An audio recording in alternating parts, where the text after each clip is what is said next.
오늘도 우리를 하나님을 예배하는 자리로 불러주셔서 감사합니다.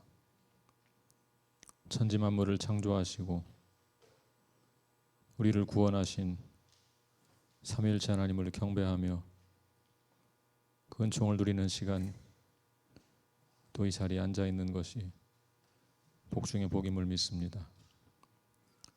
이 시간 사모하는 마음으로 생명의 말씀을 기대합니다. 우리를 살리는 말씀이 되어서 그 말씀으로 살 힘을 얻고 용기를 얻도록 도와주시옵소서. 예수 그리스도의 이름으로 기도하옵나이다.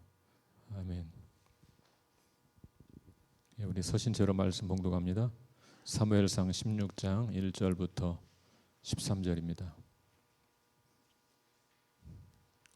사무엘상 16장 1절부터 13절까지입니다.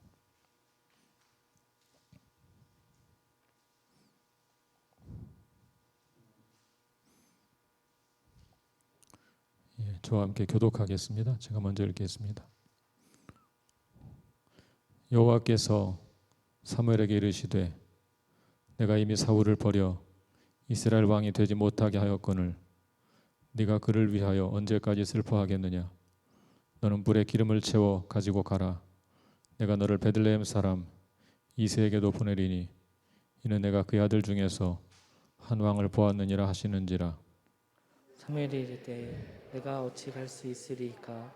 사울이 들으면 나를 죽이리이다 하니 여호와께서 이르시되 너는 암 송아지를 끌고 가서 말하기를 내가 여호와께 제사를 드리러 왔다 하고 이새를 제사에 청하라. 내가 내게 행할 일을 가르치리니 내가 내게 알게 하는 자에게 나를 위하여 기름을 부을지니라. 사무엘이 여호와의 말씀대로 행하여 베들레헴에 이르매 성읍 장로들이 떨며 그를 영접하여 이르되 평강을 위하여 오시나이까. 이르되 평강을 위함이니라. 내가 여호와께 제사하러 왔으니 스스로 성결하게 하고 와서 나와 함께 제사하자 하고 이새와 그의 아들들을 성결하게 하고 제사에 청하니라. 그들이 오매 사무엘이 엘리압을 보고 마음에 이르기를 여호와의 기름 부은 짐자가 과연 주님 앞에 있도다 하였더니 여호와께서 사무엘에게 이르시되 그의 용모와 키를 보지 말라. 내가 이미 그를 버렸노라. 내가 보는 것은 사람과 같지 아니하니 사람은 외모를 보거니와 나 여호와는 중심을 보느니라 하시더라. 이새가 아비나답을 불러 사무엘 앞을 지나가게 하매 사무엘이 이르되 이도 여호와께서 택하지 아니하셨느니라 하니 이새가 산마로 지나게 하매 사무엘이 이르되 이도 여호와께서 택하지 아니하셨느니라 하니라. 이새가 그의 아들 일곱을 다 사무엘 앞으로 지나가게 하나 사무엘이 이새에게 이르되 여호와께서 이들을 택하지 아니하셨느니라 하고 또 사무엘이 이새에게 이르되 내 아들들이 다 여기 있느냐. 이새가 이르되 아직 막내가 남았는데 그는 양을 지키나이다. 사무엘이 이새에게 이르되 사람을 보내어 그를 데려오라. 그가 여기 오기까지는 우리가 식사 자리에 앉지 아니하겠노라. 이에 사람을 보내어 그를 데려오매 그의 빛이 붉고 눈이 빼어나고 얼굴이 아름답더라. 여호와께서 이르시되 이가 그니 일어나 기름을 부으라 하시는지라. 다 같이 사무엘이 기름 뿔병을 가져다가 그 형제 중에서 그에게 부었더니 이날 이후로 다윗이 여호와의 영에게 크게 감동되니라. 사무엘이 떠나서 라마로 가니라. 아멘. 자리에 앉으시겠습니다.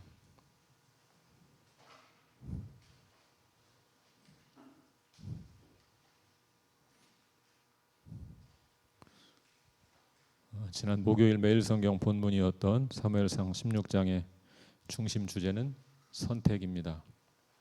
우리말 성경에서는 문맥을 살리기 위해 여러 단어로 번역했지만 원어에서는 16장 전체에서 같은 단어가 9번 등장합니다.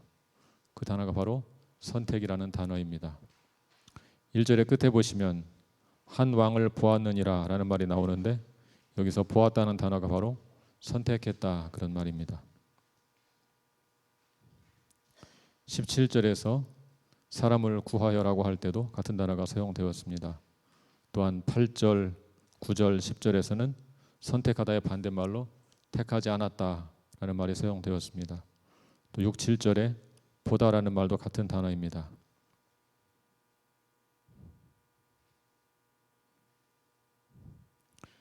본래 이 단어의 어근에는 주시하다, 준비하다 그런 뜻이 있습니다. 여호와께서 주시하고 준비하신 사람, 우리 여호와께서 그 사람이 택하신 사람이라는 말입니다. 16장의 중심 주제는 하나님의 선택입니다. 오늘 이 말씀으로 어떻게 하나님의 마음에 합한 선택을 할 수 있을 것인가를 살펴보려고 합니다.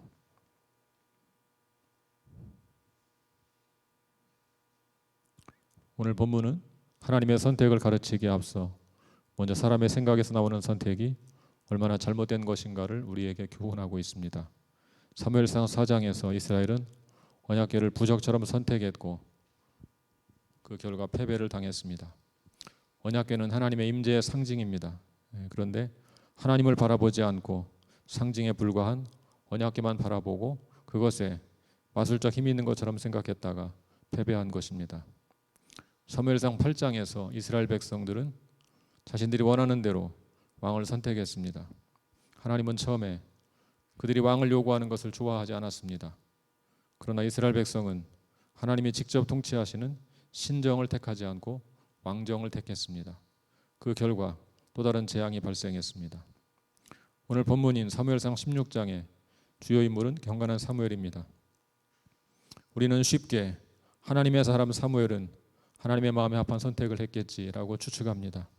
그러나 사무엘도 역시 이때는 하나님 마음에 합한 선택을 하지 못하고 인간적인 선택을 하고 맙니다. 그렇다면 하나님 마음에 합한 선택을 하려면 어떻게 해야 할까요? 첫째로 하나님의 마음에 합한 선택을 하려면 항상 하나님의 섭리를 바라보고 살아야 합니다. 우리 사무엘상 15장 35절을 같이 보겠습니다. 사무엘상 15장 35절.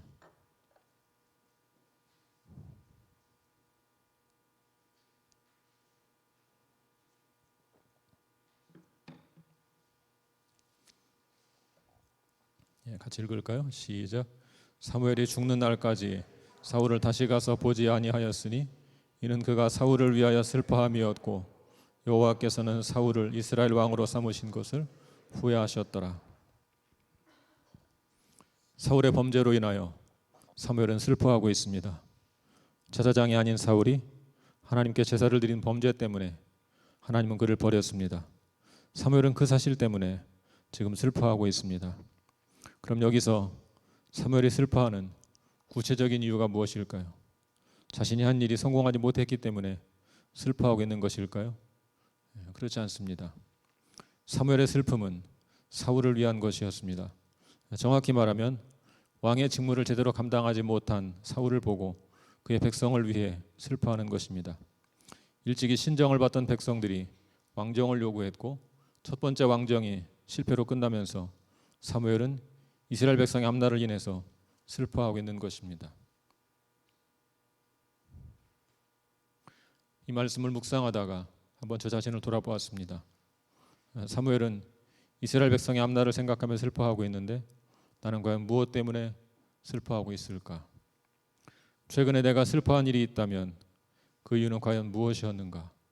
한번 자신에게 반문해 보았습니다.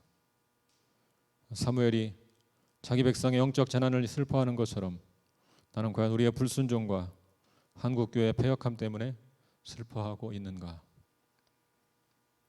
사랑하는 여러분, 여러분도 자신에게 한번 물어보시기 바랍니다. 우리는 무엇 때문에 슬퍼하고 있습니까? 우리는 조국의 앞날을 인해서 이 나라의 장래를 위해 잠 못 이루고 고민해 본 적이 있습니까? 아니면 늘 나의 육신의 안락을 위해서 염려하고 근심하며 살고 있습니까? 주로 우리의 문제로, 내 문제로 슬퍼하는 우리에게 사무엘의 근심은 큰 도전을 주고 있습니다. 그렇지만 그렇게 슬퍼하는 자리에만 머물러서는 곤란합니다. 우리 16장 1절로 가보겠습니다. 16장 1절 같이 읽습니다. 시작. 여호와께서 사무엘에게 이르시되 내가 이미 사울을 버려 이스라엘 왕이 되지 못하게 하였거늘 네가 그를 위하여 언제까지 슬퍼하겠느냐? 너는 뿔에 기름을 채워 가지고 가라. 내가 너를 베들레헴 사람 이새에게로 보내리니 이는 내가 그의 아들 중에서 한 왕을 보았느니라 하시는지라. 사울 때문에 슬퍼하던 사무엘에게 하나님은 뿔에 기름을 채워서 이새의 집으로 가라고 말씀하셨습니다. 이것이 하나님의 답변입니다. 하나님은 결코 이스라엘 백성을 버리지 않습니다. 하나님은 새로운 왕을 준비하셨습니다. 이스라엘 백성이 따를 만한 새로운 왕을 미리 준비해 두셨습니다. 하나님은 우리를 위해 새로운 길을 예비하십니다. 우리가 절망적인 상황으로 치닫고 있을 때 하나님은 이미 새로운 시작을 준비하고 계십니다. 이제 사무엘이 할 일은 사울 때문에 슬퍼하는 그 자리에 머무르는 것이 아닙니다. 이제 슬퍼하는 자리에서 일어나 하나님의 새로운 뜻을 구해야 합니다. 이제 눈을 들어 하나님께 주목하시기 바랍니다. 지금 절망적인 상황에 처했다고 해서 하나님의 역사가 사라지는 것이 아닙니다. 우리의 인생에서 하나님 마음에 합한 선택을 하려면 늘 우리의 시선을 하나님께 고정시켜야 합니다. 역사의 주관자이신 하나님을 신뢰해야 합니다. 그분이 내 인생의 주인이심을 인정해야 합니다. 그럴 때 우리의 시선을 하나님께 고정시키고 하나님의 뜻을 구할 수 있습니다. 2절을 같이 볼까요? 2절 말씀 시작. 사무엘이 이르되 내가 어찌 갈 수 있으리이까 사울이 들으면 나를 죽이리이다 하니 여호와께서 이르시되 너 남송아지를 끌고 가서 말하기를 내가 여호와께 제사를 드리러 왔다 하고. 사무엘은 사울을 두려워합니다. 사울 때문에 슬퍼하던 사무엘이 이제는 사울을 두려워합니다. 하나님을 바라보지 못하고 사람을 바라보았기 때문입니다. 역사를 이끌어 가시는 분은 우리 하나님이십니다. 그러므로 사람들의 배후에서 역사하시는 하나님을 바라볼 줄 알아야 합니다. 그럴 때 사람을 인해 슬퍼하거나 사람을 인해 두려워하지 않게 됩니다. 그것이 바로 하나님의 마음에 합한 선택의 첫 번째 원리입니다. 둘째로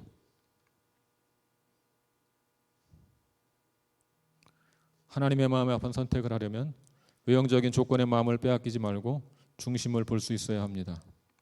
하나님은 사무엘에게 베들레헴에 있는 이새에게로 가서 그 아들 중에 한 명에게 기름을 부어 왕을 세우라고 명하셨습니다.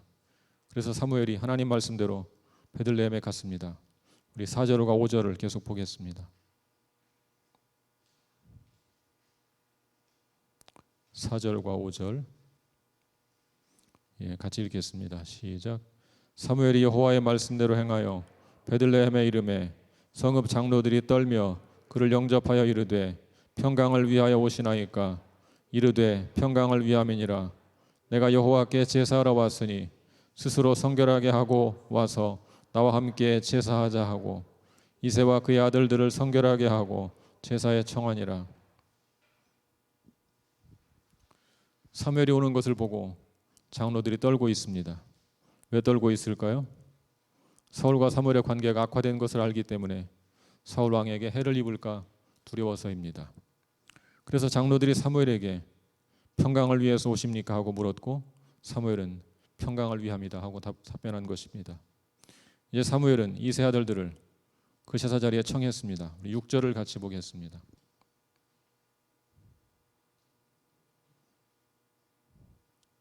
6절 말씀 시작. 그들이 오매 사무엘이 엘리압을 보고 마음에 이르기를 여호와의 기름 부으실 자가 과연 주님 앞에 있도다 하였더니.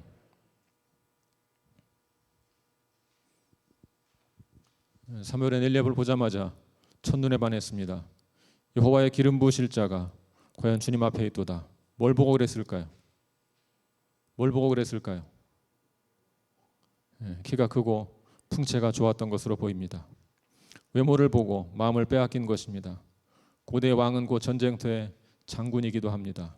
그래서 사람들은 키가 크고 당당한 풍채를 갖고 있는 사람을 왕으로 선택하고 싶어 했습니다. 사무엘이 보지 못한 것이 있습니다. 그것은 바로 엘리압의 내면의 인격입니다. 사무엘상 17장 28절을 보겠습니다. 본문의 다음 장인 사무엘상 17장 28절 같이 읽을까요? 시작. 그냥 엘리압이 다윗이 사람들에게 하는 말을 들은지라 그가 다윗에게 노를 팔하여 이르되 네가 어찌하여 이리로 내려왔느냐? 들에 있는 양들을 누구에게 맡겼느냐? 나는 내 교만과 내 마음의 완악함을 아노니 네가 전쟁을 구경하러 왔도다. 엘리압은 이유 없이 다윗에게 화를 냅니다. 양이나 치지 않고 전쟁 때는 뭐 하려고 나왔느냐 호통을 치고 있습니다. 자신이 교만하고 완악하면서 괜히 동생을 향해 교만하고 완악하다고 욕하며 호통을 칩니다. 엘리압은 그런 인격을 가진 사람입니다. 그러나 사무엘은 그런 면은 보지 못했습니다. 외모에서 풍기는 당당한 이미지만을 보았습니다. 그러나 그는 하나님이 택한 사람이 아니었습니다. 그 다음에 둘째부터 일곱째까지 다 지나가게 합니다. 그러나 그들은 모두 하나님이 택한 사람이 아니었습니다. 뛰어난 외모를 가졌던 엘리압을 거부하신 여호와께서는 다른 아들들도 거부하셨습니다. 굉장히 당황스러운 결과가 아닐 수 없습니다. 7절에서는 그 이유를 이렇게 설명합니다. 우리 7절을 같이 보겠습니다. 7절 말씀 같이 읽습니다. 시작. 여호와께서 사무엘에게 이르시되 그의 용모와 키를 보지 말라. 내가 이미 그를 버렸노라.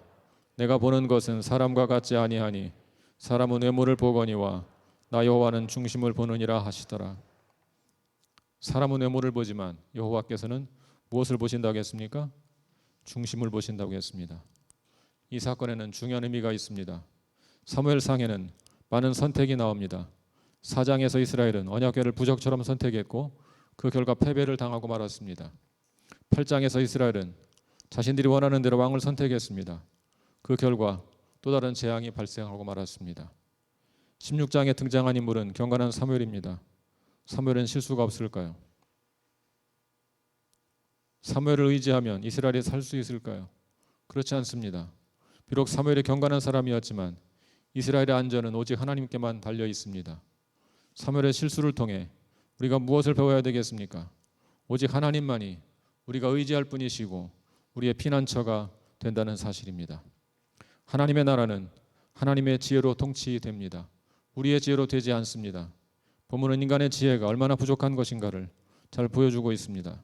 동시에 이것이 바로 하나님을 찬양할 이유가 되기도 합니다. 우리의 지혜로 되지 않고 하나님의 지혜로만 된다는 것이 얼마나 놀라운 축복이겠습니까? 만약 우리의 지혜로 세상이 움직여진다면 얼마나 불안하고 불공평한 세상이 되겠습니까? 우리 11절을 계속 보겠습니다. 11절 말씀 같이 읽겠습니다. 시작. 또 사무엘이 이새에게 이르되 내 아들들이 다 여기 있느냐? 이새가 이르되 아직 막내가 남았는데 그는 양을 지키나이다. 사무엘이 이새에게 이르되 사람을 보내어 그를 데려오라. 그가 여기 오기까지는 우리가 식사 자리에 앉지 아니하겠노라. 사무엘은 물어봅니다. 이새에게 다른 아들이 있는가 질문합니다. 이새가 다윗의 이름도 말하지 않고 이렇게 말합니다. 아직 막내가 남았는데 그는 양을 지킵니다. 사실은 진작 다윗도 데려왔어야 마땅하지 않습니까? 그렇지만 그는 다윗이 어리다는 이유로 데려오지도 않았습니다. 심지어 사무엘의 질문을 듣고도 이름조차 대지 않고 단지 양을 지킨다는 말만 합니다. 이새의 말에는 아무런 기대감이 없는 것처럼 보입니다.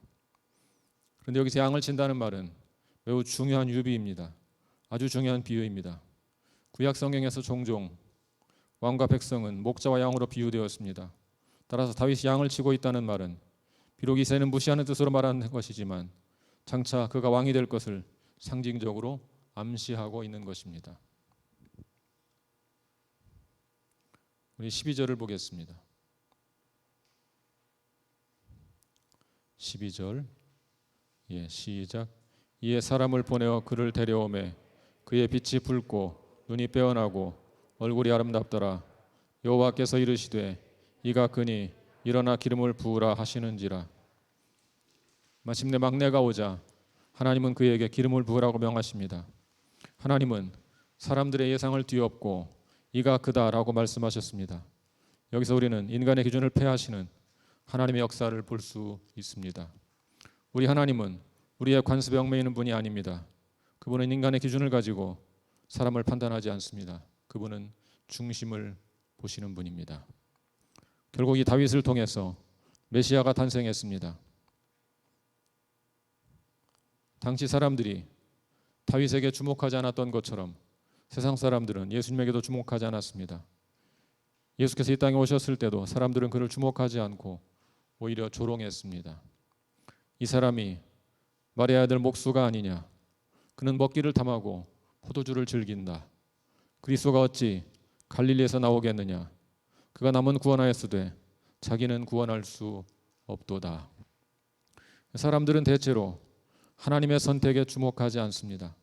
우리의 머리에는 우리의 기준, 사람의 기준으로 가득 차 있기 때문입니다. 그렇지만 건축자의 버린 돌이 진보퉁이의 머릿돌이 되었습니다. 여호와께서 친히 선택하셨으므로 우리는 그 선택을 기뻐해야 합니다. 하나님의 기준으로 하나님의 선택을 기뻐할 때 우리도 하나님 마음에 합한 선택을 할 수 있습니다. 우리 인생에는 두 길이 있습니다. 하나는 넓은 길이고 또 하나는 좁은 길입니다. 한 길은 엘리압이고 다른 길은 다윗입니다. 사랑하는 여러분, 외형적인 것에 마음을 빼앗기지 않도록 주의하셔야 합니다. 인생의 진로를 정할 때도 이 원리를 기억하셔야 합니다. 외적인 조건에 마음을 빼앗기면 그 다음에는 바르게 기도하는 것조차 어려워집니다. 그래서 하나님이 나를 어느 길로 인도하시는지 관심을 갖지 않게 됩니다. 그럼 우리의 선택은 10중8구 다윗의 길이 아니라 엘리압의 길이 되고 맙니다. 여러분, 하나님의 선택에 주목하시기 바랍니다. 사람은 외모를 보거니와 나 여호와는 중심을 보느니라, 그 말씀을 꼭 기억하시기를 바랍니다. 그럴 때 바른 길로 선택하게 될 것입니다. 셋째로,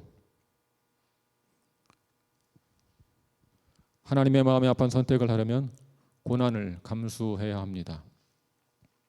다윗은 기름 부음 받은 후에 곧바로 꽃길만 걸은 것이 아닙니다.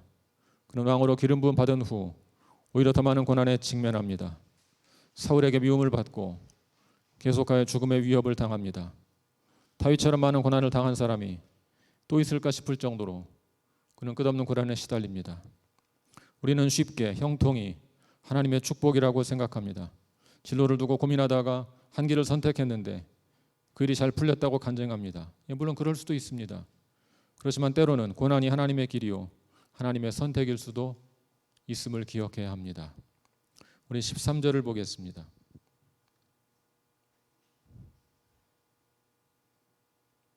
13절 말씀 같이 읽겠습니다. 시작. 사무엘이 기름 뿔병을 가져다가 그 형제 중에서 그에게 부었더니 이날 이후로 다윗이 여호와 영에게 크게 감동되니라. 사무엘이 떠나서 라마로 가니라. 마침내 사무엘은 다윗에게 기름을 부었습니다. 그날 이후로 다윗은 여호와 영에게 크게 감동되었습니다. 하나님은 다윗을 왕으로 택하시면서 그에게 그 일을 감당할 능력도 함께 주셨습니다. 하나님은 당신의 종들에게 일만 맡기시는 분이 아닙니다. 그 일을 감당할 능력도 함께 주시는 분입니다. 그렇지만 여호와의 영이 임한 것이 좋은 것만은 아닙니다. 때로는 혹독한 시련을 주시기도 하십니다. 고난을 감당하게 하십니다. 이제부터 전개될 다윗의 생애는 끝도 없는 시련의 연속이었습니다. 그는 사울에게 쫓기며 살아가는 고통스러운 인생 항로를 걷게 됩니다. 여호와의 영이 임할 때 그때는 고난을 감수할 수도 있어야 합니다.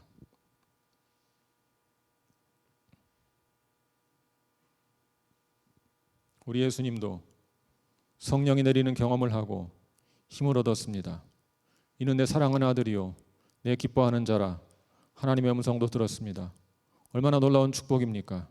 그렇지만 예수님은 성령의 임재를 경험한 후 곧 광야로 내몰려 시험을 당했습니다.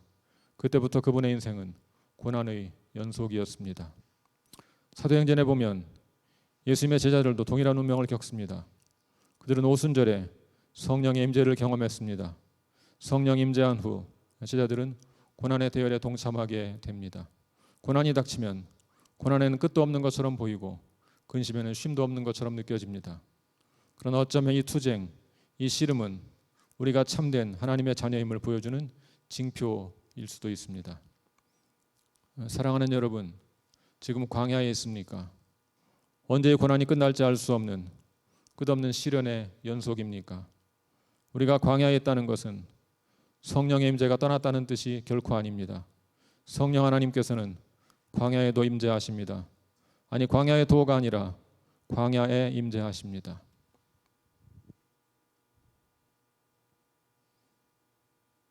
시편 23편을 기억하십니까?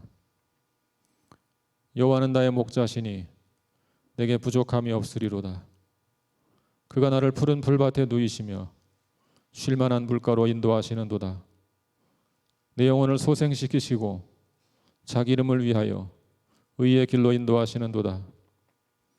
내가 사망의 음침한 골짜기로 다닐지라도 해를 두려워하지 않을 것은 주께서 나와 함께 하심이라. 주의 지팡이와 막대기가 나를 안위하시나이다. 주께서 내 원수의 목전에서 내게 상을 차려주시고 기름을 내 머리에 부으셨으니 내 잔이 넘치나이다.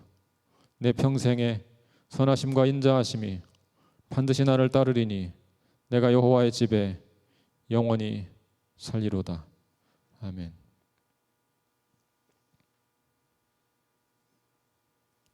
평생을 전쟁터에서 보낸 다윗이 어찌 이렇게 아름다운 시를 지었을까요? 왕이 되기 전에는 사울에게 쫓기고 왕이 된 후에는 사랑하는 아들 압살롬에게 배반을 당한 것이 다윗의 인생입니다. 그런 다윗이 이 시를 지었습니다. 어떻게 이 일이 가능했을까요? 여호와의 영이 그와 함께 했기 때문입니다. 비록 사망의 음침한 골짜기를 걸을지라도 해를 두려워하지 않은 이유는 주께서 함께 하시기 때문입니다. 사랑하는 여러분, 하나님 마음에 합한 선택을 하며 살기를 원하십니까? 그렇다면 평소에 늘 하나님을 바라보는 훈련을 하셔야 합니다. 사람을 의지하면 쉽게 낙심합니다. 그러므로 하나님만 의지하십시오. 하나님 말씀을 사모하십시오. 외적인 조건에 따라 여러분의 인생의 진로를 결정하지 마십시오. 외적인 조건은 일시적인 것입니다. 언제 바뀔지 모릅니다. 그러므로 내면의 가치를 볼 수 있는 신실한 하나님 백성들이 다 되시기를 축복합니다. 바른 선택을 할 때 오히려 고난이 찾아올 수도 있습니다. 인생의 바다에 풍랑이 찾아올 수도 있습니다. 그러나 풍랑을 두려워하지 않기를 바랍니다. 오히려 그 풍랑 속에서 하나님이 함께 하심을 경험하기를 기원합니다. 하나님은 당신의 자녀들에게 감당할 수 없는 시험을 주지 않으십니다. 고난을 당할 때 감당할 힘도 함께 주십니다. 다윗의 인생에 함께 하신 여호와의 영이 오늘 고난 중에 있는 저와 여러분의 인생에도 함께 하기를 바랍니다. 그러므로 사망의 음침한 골짜기만 보지 말고 나와 함께 하시는 주님을 바라보십시오. 그럴 때 우리의 입술에서도 시편 23편이 흘러나올 것입니다. 여호와는 나의 목자시니 내게 부족함이 없으리로다. 야훼는 나의 목자 아쉬울 것 없어라. 이 고백이 저와 여러분의 고백이 될 수 있기를 우리 주님의 이름으로 축원합니다. 함께 기도하겠습니다.